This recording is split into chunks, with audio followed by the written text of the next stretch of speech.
ಓಂ ಪರಶುರಾಮಾಯ ನಮಃ. ಇವಾಗಿನ ವಿಚಾರ ದೈವಸಿದ್ಧಿಯಾಗಿದ್ದು ನಾವು ಹೇಗೆ ತಿಳಿಯೋದು ಅಂತ ಗೊತ್ತಾ?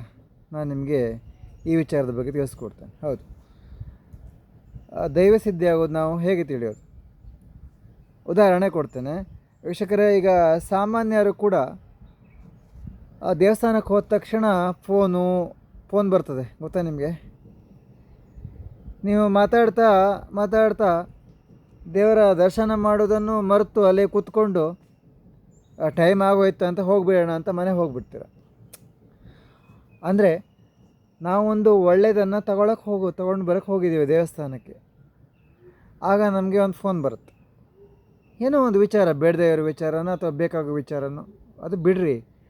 ಈ ಫೋನ್ ಇರೋದೇ ನಮಗೆ ದೊಡ್ಡ ಒಂದು ತಲೆನೋವಾಗಿಬಿಟ್ಟಿದೆ ಇವತ್ತಿನ ದಿನ. ಏನು ಹೇಳಿ, ಫೋನ್ ಇರೋದೇ ತಲೆನೋವಾಗಿಟ್ಟಿದೆ. ಉದಾಹರಣೆಗೆ ನಾನು ವೀಡಿಯೋ ಮಾಡೋಗ್ತಾ ಇರ್ತೀನಿ. ನಾನು ಅದೇ ಸಮಯನ ತಪಸ್ಸು ಜಪ ಮಾಡ್ತಾಯಿದ್ರೆ ನನಗೆ ಹೆಚ್ಚಿನ ರೀತಿಯ ಶಕ್ತಿ ಸಿದ್ಧಿ ಆಗುತ್ತದೆ, ಹೆಚ್ಚಿನ ವಿಚಾರಗಳನ್ನು ನಾನು ತಿಳ್ಕೊಬೋದು.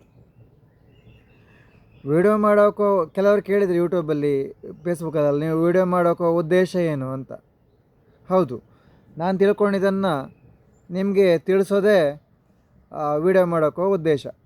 ವೀಕ್ಷಕರೇ, ವಿಚಾರಕ್ಕೆ ಬರ್ತೇನೆ. ನಾವು ದೈವಸಿದ್ಧಿ ಆಗೋ ತಿಳಿಯೋದು ಹೇಗೆ? ಈಗ ಉದಾಹರಣೆಗೆ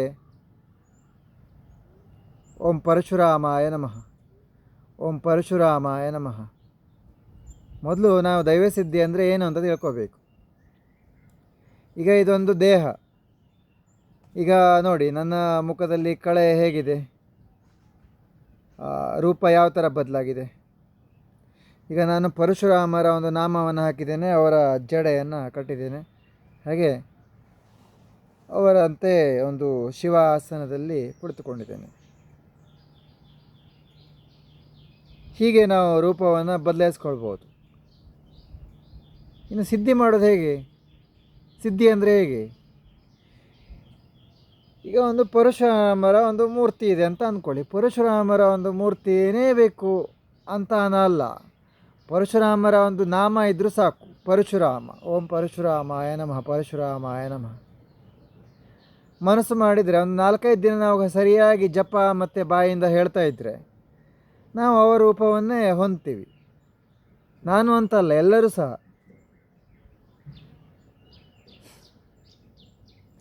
ಆದರೆ ನೀವು ಗ್ರಹಿಸಬೇಕಷ್ಟೆ, ಬರೀ ರೂಪ ಅಷ್ಟೇ ಅಲ್ಲ ವೀಕ್ಷಕರೇ.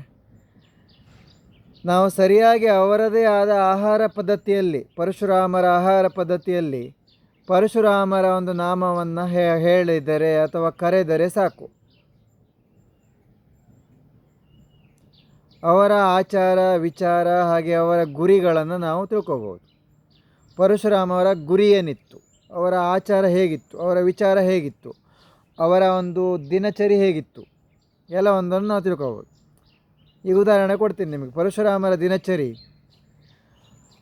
ಅವರ ತಂದೆಗೆ ತೊಂದರೆ ಕೊಟ್ಟಂತಹ ವೈರಿಗಳನ್ನು ಸಂಹಾರ ಮಾಡುವಾಗ ಅವರ ದಿನಚರಿ ಹೇಗಿತ್ತು ಅಂದರೆ, ಅವ್ರು ನಿದ್ದೆ ಎಲ್ಲ ಮಾಡ್ತಾ ಇರಲಿಲ್ಲ. ತಪಸ್ಸು ಆಚರಣೆ, ಹಾಗೆ ಅವರಿಗೆ ಬೇಕಾದಂಥ ಆಹಾರ ಸೇವನೆ, ದಿನ ಬೆಳಗಾದರೆ ಕೊಡ್ಲಿ ತಗೊಂಡು ಅವರ ವೈರಿಗಳನ್ನು ಕೊಚ್ಚೋದೇ ಕೆಲಸ. ಅದೇ ಅವ್ರ ದಿನಚರಿಯಾಗಿತ್ತು ಆಗಿನ ದಿನಗಳಲ್ಲಿ.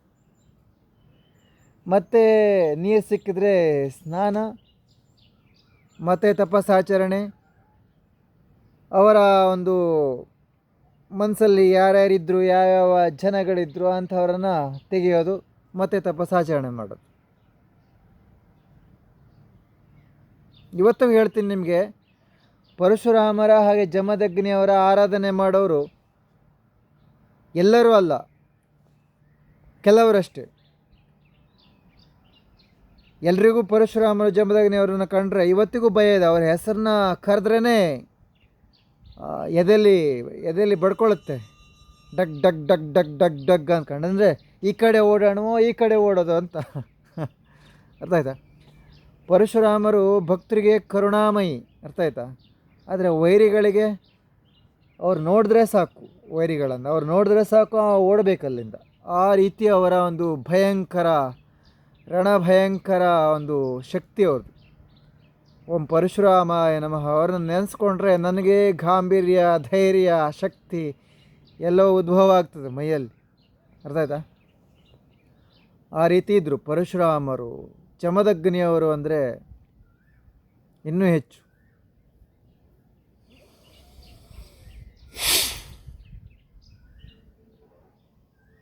ಹೀಗೆ ವೀಕ್ಷಕರೇ, ಪರಶುರಾಮ ಅವರು ಶಿವ ಅವರ ಕುರಿತು, ಹಾಗೆ ಅವರದೇ ಆದ ಕೆಲವು ದೇವರುಗಳ ಕುರಿತು ಅವರು ತಪಸ್ಸಾಚರಣೆಗಳನ್ನು ಮಾಡ್ತಾಯಿದ್ರು.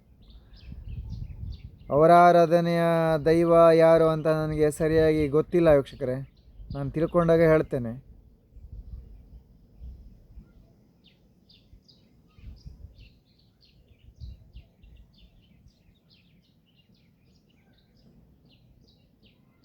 ಮಹಾಕಾಳಿ ಅವರ ಆರಾಧನೆಯ ದೈವ, ಮಹಾಕಾಳಿಯ ದೇವಿಗೂ ಅವರು ಆರಾಧನೆ ಮಾಡ್ತಾಯಿದ್ರು. ಹಾಗೆ ಮಹಾಕಾಳಿ ಅವರ ಕುರಿತು ಕೂಡ ಅವರು ತಪಸ್ಸಾಚರಣೆ ಮಾಡ್ತಾಯಿದ್ರು, ಬಂದ ಸೂಚನೆ ವೀಕ್ಷಕರೇ. ಹೀಗೆ ವೀಕ್ಷಕರೇ, ನಾವು ಯಾವ ದೇವರ ಕುರಿತು ತಪಸ್ಸಾಚರಣೆ ಮಾಡ್ತೀವಿ ಆ ದೇವರೇ ನಾವಾಗೋದು. ದೈವ ಸಿದ್ಧಿ ಮಾಡ್ಕೊಳ್ಳೋದಂದರೆ ಹಾಗೇನೆ. ಈಗ ಉದಾಹರಣೆಗೆ ನಾನು ಶ್ರೀ ದುರ್ಗಾದೇವರ ಕುರಿತು ತಪಸ್ಸಾಚರಣೆ ಮಾಡ್ತೀನಿ ಅಂದರೆ, ಶ್ರೀ ದುರ್ಗಾದೇವರೇ ಅಂಶ ನನ್ನಲ್ಲಿ ಬೆಳೀತಾ ಹೋಗೋದು, ಅವರ ಜಡೆನೇ ಬರೋದು ನನಗೆ, ಅವರೇ ನಾನಾಗೋದು, ಅವರ ಆಚಾರ ವಿಚಾರಗಳು, ಅವರ ಶಕ್ತಿ ಎ ಟು ಜೆಡ್ ಎಲ್ಲ ಅವರ ಶಕ್ತಿ ಅಂದರೆ ಹೇಗೆ? ಅಮ್ಮ ಜಗನ್ಮಾತೆಯ ಶಕ್ತಿ ಅಂದರೆ ಏನು ಹೇಳಿ? ಅವರ ಶಕ್ತಿಯನ್ನು ಸಿದ್ಧಿ ಮಾಡೋದು, ಸಂಪಾದನೆ ಮಾಡೋದು, ಅದನ್ನು ಉಳಿಸ್ಕೊಂಡು ಹೋಗೋದು ಅಂದರೆ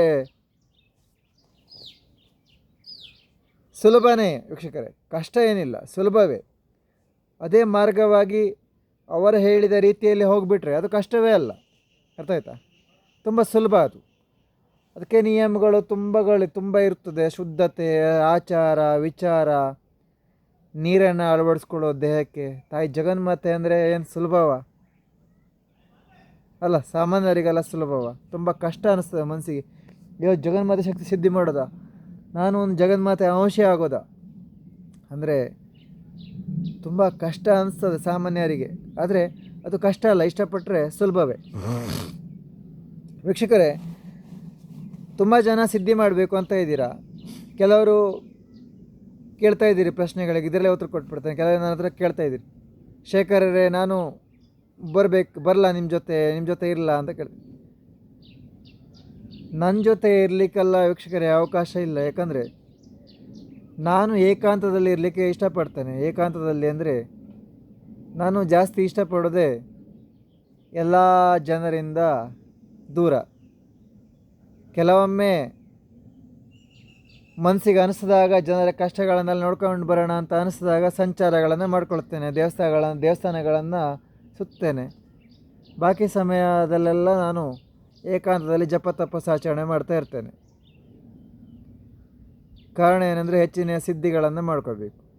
ಈಗ ನನ್ನ ಜೊತೆ ನೀವು ಬಂದಿರ್ತೀರಿ ಅಂದರೆ ನನಗೆ ಸಮಯ ಕೊಡಲಿಕ್ಕೆ ಸಮಯ ಇರೋದಿಲ್ಲ. ಯಾಕಂದರೆ ನಾನು ಸಿದ್ಧಿ ಮಾಡ್ತಾ ಇರೋದೇ ಏಕಾಂತದಿಂದ ಹೆಚ್ಚಿನ ರೀತಿಯ ಶಕ್ತಿ ಸಿದ್ಧಿ ಮಾಡಬೇಕು ಅಂತ. ಈಗ ನೀವು ಬಂದು ಇದ್ದರೆ ನನಗೆ ಶಕ್ತಿ ಕಡಿಮೆ ಆಗುವುದರ ಜೊತೆ ನನಗೆ ಸಮಯ ಎಷ್ಟೋ ವ್ಯರ್ಥ ಆಗುತ್ತದೆ. ನನಗೂ ಬೇಕಾದಷ್ಟು ಕೆಲಸ ಕಾರ್ಯಗಳಿದ್ದಾವೆ, ಅದನ್ನು ಮಾಡ್ಕೊಳ್ಳೋಕ್ಕೆ ನನಗಾಗ್ತಾಯಿಲ್ಲ. ಅದನ್ನೆಲ್ಲ ಬಿಟ್ಟು ನಾನು ತಪಸ್ಸು ಜಪ ಅಂತ ಕುಳಿತುಕೊಳ್ತೇನೆ ವೀಕ್ಷಕರೇ. ಇದನ್ನು ಎಲ್ಲ ಕೇಳಿದ್ದೀರಲ್ಲ, ನೀವು ಅರ್ಥ ಮಾಡ್ಕೊಂಡ್ರೆ ಆಯಿತು. ಈಗ ಮುಂದುವರಿಸ್ತೇನೆ. ಸಿದ್ಧಿ ಅಂದರೆ ಹೇಗೆ ವೀಕ್ಷಕರೇ? ದುರ್ಗಾಮಾತೆ ಅಂದರೆ ಆ ದುರ್ಗಾಮಾತೆಯೇ ನಾವಾಗೋದು, ಅದೇ ದೈವಸಿದ್ಧಿ. ಈಗ ಪರಶುರಾಮರು ಅಂದರೆ ಪರಶುರಾಮರೇ ನಾವಾಗೋದು, ಅವರ ಅಂಶ ನಮ್ಮಲ್ಲಿ ಜಾಸ್ತಿ ಆಗ್ತಾ ಹೋದಂಗೆ ನಮ್ಮಲ್ಲಿ ಎಲ್ಲ ಆಚಾರ ವಿಚಾರ ಶಕ್ತಿ, ಹಾಗೆ ಭುಜಬಲ ಶಕ್ತಿ ಕೂಡ ಜಾಸ್ತಿ ಆಗ್ತಾ ಹೋಗ್ತದೆ.